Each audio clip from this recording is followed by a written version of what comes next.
자료 수집 방법을 공부할 때 어떤 것을 먼저 명심하고 숙지해야 되느냐? 각 자료 수집 방법의 유형별 특징을 반드시 숙지해야 된다는 겁니다. 둘째로는 자료 수집 방법 유형별 각각의 특징도 중요하지만 그 유형별 특징들이 다른 자료 수집 방법하고 어떻게 또 차이가 있는지 이것들을 비교하면서 숙지해야 된다는 것. 24학년도 수능 3번 문제의 경우를 살펴보면서 그 특징을 한번 알아봅시다. 일반적인 특징이 이렇게 나와 있죠. 그러면 이제 여기서 이 내용을 가지고 어떤 자료 수집 방법인지 알아야 된다는 겁니다. 그렇죠? 그래서 관찰일지 작성 이러면 참여 관찰법 이래 됩니다. 그렇죠? 그 다음에 이제 두 번째로 설문조사를 진행했다 이렇게 되니까 이건 질문지법이죠. 심층 면접 조사 결과를 분석했다. 심층 면접법입니까? 아니죠. 여기 면접 조사 결과를 분석한 겁니다. 분석이 초점이에요. 그래서 문헌연구법이 됩니다. 그 다음에 이제 구조화된 문항에 응답하도록 했다. 이건 질문지법이죠. 그래서 선생님이 A와 B를, 어른 B와 C를 해서 B가 공통점이죠. B를 보니까 질문지법이에요. 그죠? 그래서 A 참여관찰법, C 문헌연구법 이렇게 파악해내야 된다는 얘기입니다. 그리고 나서 변인 간의 관계가 바로 양적 연구의 특징이죠. 그 중에서 질문지법입니다. 그렇죠? 그리고 연구 대상자의 언어적 상호작용 질문지법에 해당되고 면접법에 해당되는 겁니다. 근데 면접법은 여기 없죠. 질문지법만 씁니다. 그래서 2번이 정답 이렇게 되는 겁니다. 그러니까 내가 이 내용을 정확하게 특징들을 알고 있을 때만 답을 이렇게 수월하게 찾아낼 수 있다는 것.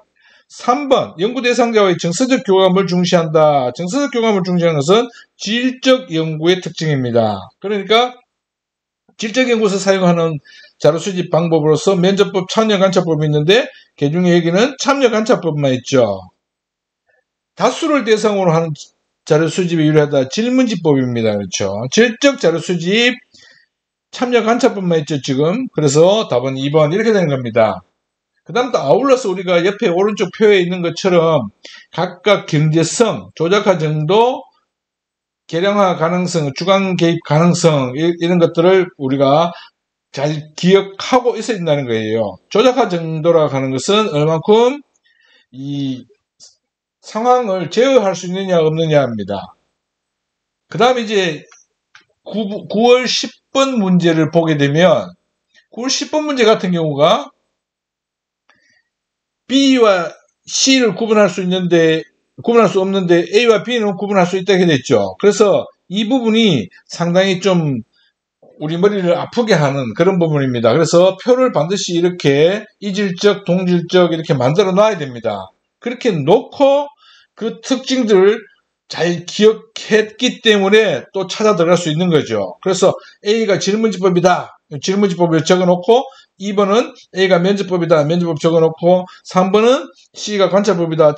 참여관찰법 4번은 질문지법이다. C가 그리고 5번은 B는 방법론적 이론은 질문지법이죠. 이렇게 이제 메모를 먼저 해놓고 들어갈 수 있는지 없는지 여부를 따져봐야 됩니다. 그렇게 했을 때 1번 보니까 질적 자료 수집할 때 여기에 들어갈 수 있다. 가능하죠. 그런데 여기는 없다라고 되어 있습니다. 이런 점 좀 또 조심해야 돼. 있다 없다를 덜렁대다가 또 틀리는 경우 있습니다. 그래서 특징도 잘 알아야지만 덜렁대지 않아야 된다는 것도 명심해야 됩니다. 2번 어느나 문자로 소통할 수 없는 대상으로부터 자료 수집이 가능한 것은 참여관찰법만 있습니다. 그러면 여기에 면접법이 들어갔으면 참여관찰법이 들어가면 마찬가지로 또 참여관찰법밖에 들어갈 수가 없죠. 그래서 이 문제는 여기에 면접법이 들어갈 수 없다는 얘기입니다. 면접법이 들어가더라도 참여관찰법이 여기 들어갈 수도 없듯이 3번 자료 수집 과정에서 연구 대상자 응답이 필수적입니까? 이렇게 됐습니다. C가 참여관찰법인데 응답이 필수적입니까? 이러면 질문지법과 면접법이 있어야 됩니다. 그렇죠? 근데 이 질문지법과 면접법 지금 보니까 질문지법, 면접법 이렇게 들어간다고 하더라도 구분이 불가능할 수 있죠. 둘이 같이 구분이 안 되는 쪽에, 즉 동질적인 쪽에 들어가야 됩니다. 질문지법과 면접법은. 그런데 참여 관찰법이 이미 들어가 있죠. 그렇기 때문에 안 되는 겁니다. 이거는 질문 자체가. 그래서 들어갈 수 없다로 돼 있으니까 3번이 정답이 되게 됩니다. 그러니까 이게 또 헷갈리면 안 되죠. 들어갈 수 있다라고 생각하고 처리를 해버리면 틀린 게 되는데 들어갈 수 없다니까 정답이 되게 됩니다. 4번 표준화된 구조화된 도구 사용이 필수적입니까? 이랬을 때 질문지법이 들어가 있다면 여기도 같은 성질이 들어가 있어야 됩니다. 그렇죠?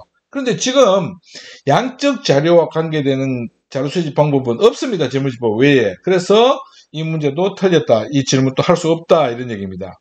5번 문맹자에게 사용하기 어렵습니까? 이렇게 돼 있어요. 그러면 이런 논 여기 들어가 있습니다. 그렇죠? 그러면 구분이 불가능하면 문맹자 질문지법에 구분이 불가능한 걸 면접법 천만에요. 면접법도 문맹자에게 사용이 가능합니다. 그는 모르지만 의사소통은 되죠. 그러니까 사용이 가능하다는 얘기예요. 어떻게 보면 문맹자에게 사용하기 어렵습니까? 이러면 질문지법은 어렵습니다. 이러지만 이것은 면접법은 이쪽으로 와야 됩니다. 이쪽으로 그렇죠? 사용 가능합니다로 나와야 되죠. 참여관찰법도 마찬가지 사용 가능하고 이렇게 됩니다. 그래서 틀렸다라는 것. 이런 형태로 답을 찾아 들어갈 수 있어야 된다는 것.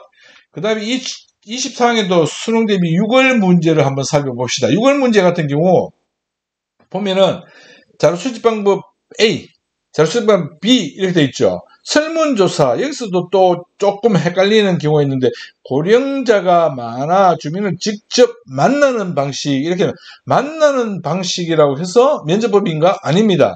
그 뒤에 설문조사 있죠. 만나서 직접 설문조사 할 수 있습니다. 우편으로도 발송할 수도 있고 인터넷으로도 할 수도 있고 이렇게 설문조사에 실시하는 방법은 여러 가지 유형이 또 있다는 것. 그 중에 한 가지가 만나는 방법이 있을 수 있습니다.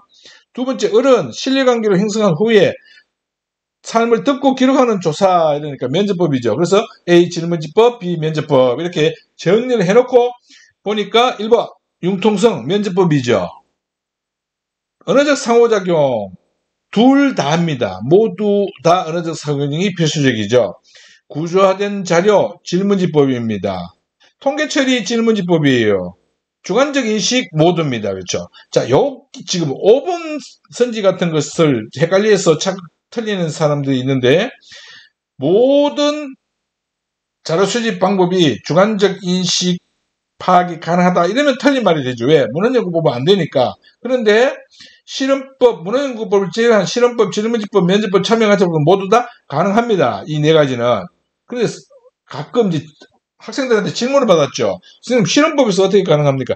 실험법 중에 주관적 인식에 응답할 수 있는 부분이 있다는 거예요. 그러면 우리가 파악할 수 있습니까? 이렇게 물어봤을 때 할 수 있다는 5%만 돼도 할 수 있는 거예요. 그래서 할 수 있다로 처리해야 된다는 것. 예, 라고 해야 됩니다. 일부이긴 하지만 예, 이렇게 되는 거죠.